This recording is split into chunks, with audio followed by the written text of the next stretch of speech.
Okay, so we're preparing to leave for about 3-ish weeks, and we're going back to Michigan to spend time with my husband's family.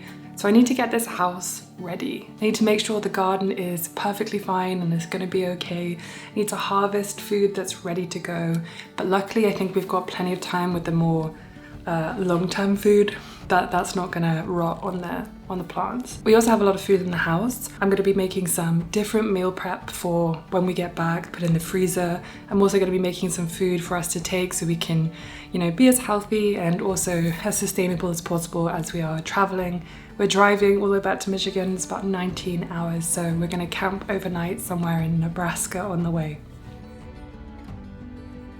So today we're going to be trying to reduce food waste as much as possible. We're making some banana bread. I'm going to make some marinated tempeh so we can have some BLTs on Friday. I might even try and make some cold brew coffee with some of the coffee that we have left. And I'm trying a Thai green curry today with tofu, which I'm so excited about. Oh, and also we're going to be making a fresh pea and basil pasta dish for lunch to try and use up the peas that have grown and a lot of the wonderful greens that we have on the lettuce grow. I also have some planting to do. I need to plant the last tomatoes and then give away the rest to my neighbors, which was the plan in the first place. But I just didn't quite realize how many tomatoes we were gonna have. So that's exciting. But I need to get everything ready so that nothing dies while we're gone, and yeah, just make sure the garden is happy. It's actually really great because the more flowers that we have, the more butterflies and bees we've been seeing. So I'm glad that our garden is becoming a little haven for pollinators.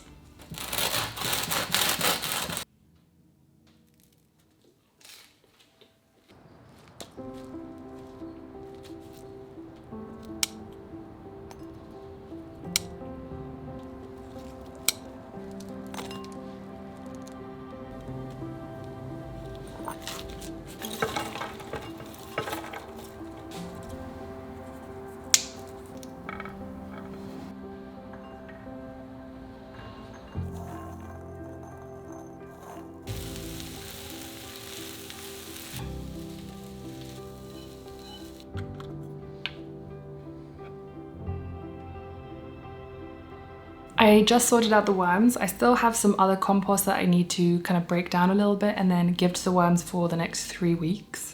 I was worried about leaving them for 3 weeks because they're starting to eat food a lot more quickly, but in reality, they're going to be absolutely fine. So what I wanted to do, because when I put paper down at the bottom of the worm farm, a lot of the worms were basically eating through it once it got wet and then falling into the bottom, and I had to keep opening it and bringing them up to the top. So instead I decided to put some burlap down. I did multiple sheets so that hopefully they'll all stay up and it will prevent them from being able to go through at all, but allow any liquid to drain off so that they don't get too wet. I also decided to do this at the top as well because the newspaper dries out very quickly here, and then it gets to a point where it's so dry that I actually can't get it wet again. So I decided again to use some burlap. I saw this on some UK garden YouTuber's channel, so that's why I decided to do that. He suggested it, that's what he used for his worm farm, and he's had his for maybe like 5 years.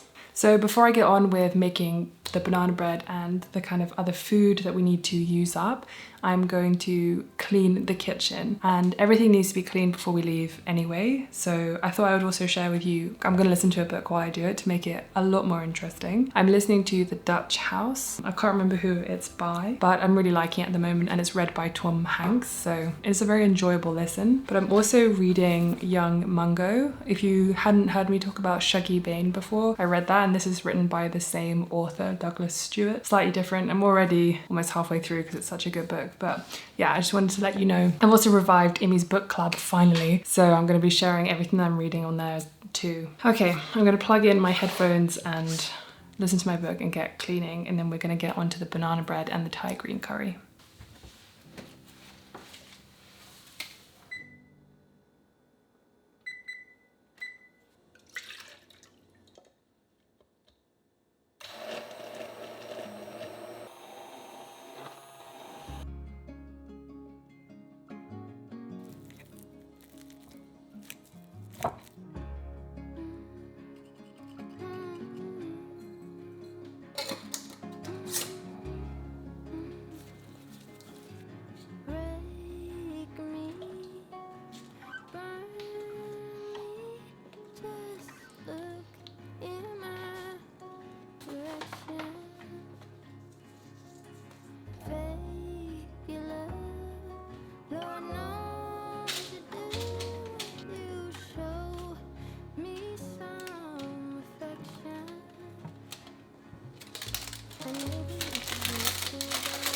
Okay, I'm really pleased that we got the banana bread done. I didn't realize that we're going to use aquafaba in it. I forgot that that's part of the recipe. So I've decided I'm also going to make a chickpea curry that we make quite often, and that we're definitely going to freeze so that we have it for when we get back, because it's like a really long drive. So it's always nice to have some fresh or, you know, pre-made healthy food available as soon as you get home. So I've got all the stuff I need for my Thai green curry, so I'm gonna get started with that. I think everything is done in the garden. I just have a few little composty bits left to get done. But after that, I'm gonna harvest loads of stuff from the lettuce grow because I wanna get as much of that fresh stuff off as possible, so we're not letting anything go to waste.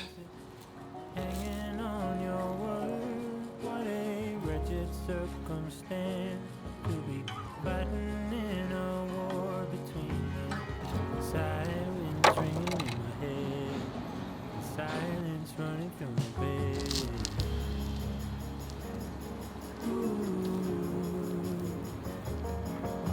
Standing in the mirror, staring at the fool who's falling, falling, falling, falling.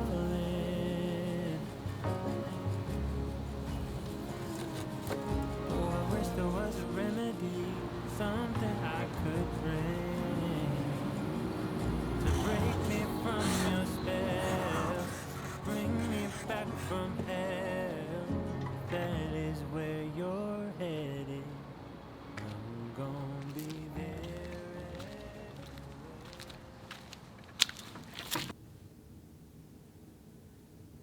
Also, if you're interested, I used the Rainbow Plant Life recipe for this banana bread. It is so good. I think I used that one last time. Definitely check about cooking times, because I started with 45 minutes and I ended up cooking it for an hour, and she recommends 45 minutes to 55 minutes. So yeah, just a note about cooking times.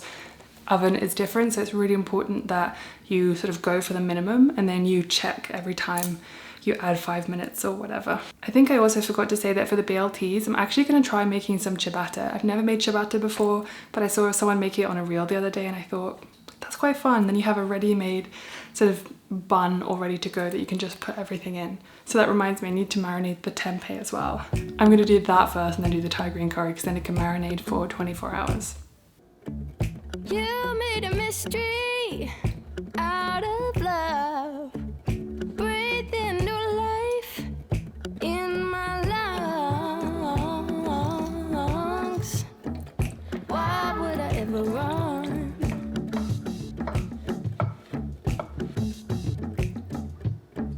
You brought new light.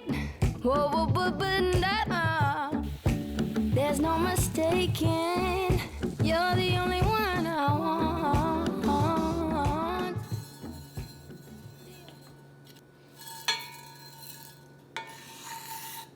Okay, let's talk about this Thai green curry. So I found one that was as authentic as I possibly could, which I'll put down below if you want to check that out.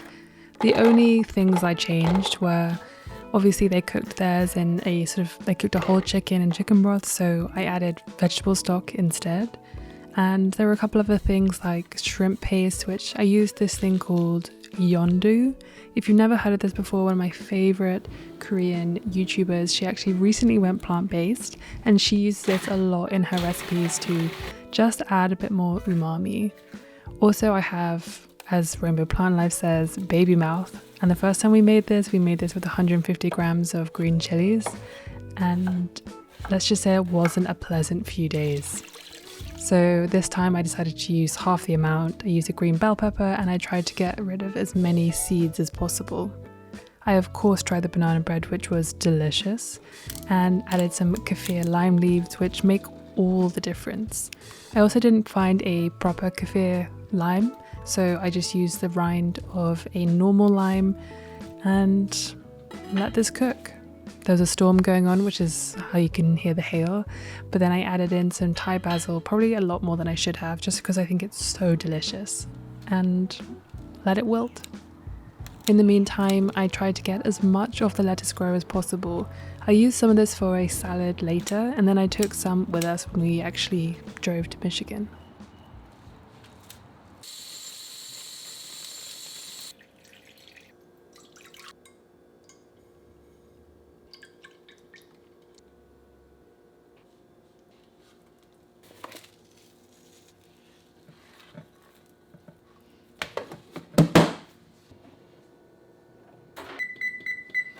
I will put the recipe for the ciabatta that I used down below. I would say that the first attempt was fine. It wasn't great, but it was fine. While that was proofing, I tried to use as much of the ingredients that were in the kitchen, or in the cupboard, sorry, and I just ran out of time, so I couldn't make a chickpea curry. So I just made a huge chickpea salad instead with greens and other things that we had that just needed to be eaten up. The process for separating the ciabatta was actually a lot harder than I thought it was going to be. The dough is really sticky, and usually when I use these kinds of doughs, which are very, very hydrated, I tend not to handle them too often or too much. But while they were finally proofing, I cooked the tempeh and then let it cool down so I could put it away so we could actually use it the next day. The ciabatta were fine. I think fresh they would have been best, but yeah, all in all, it was pretty successful, so I was happy with our packed lunch. Thank you so much for watching. I really hope you enjoyed this video. Make sure to subscribe for the next video coming on this channel.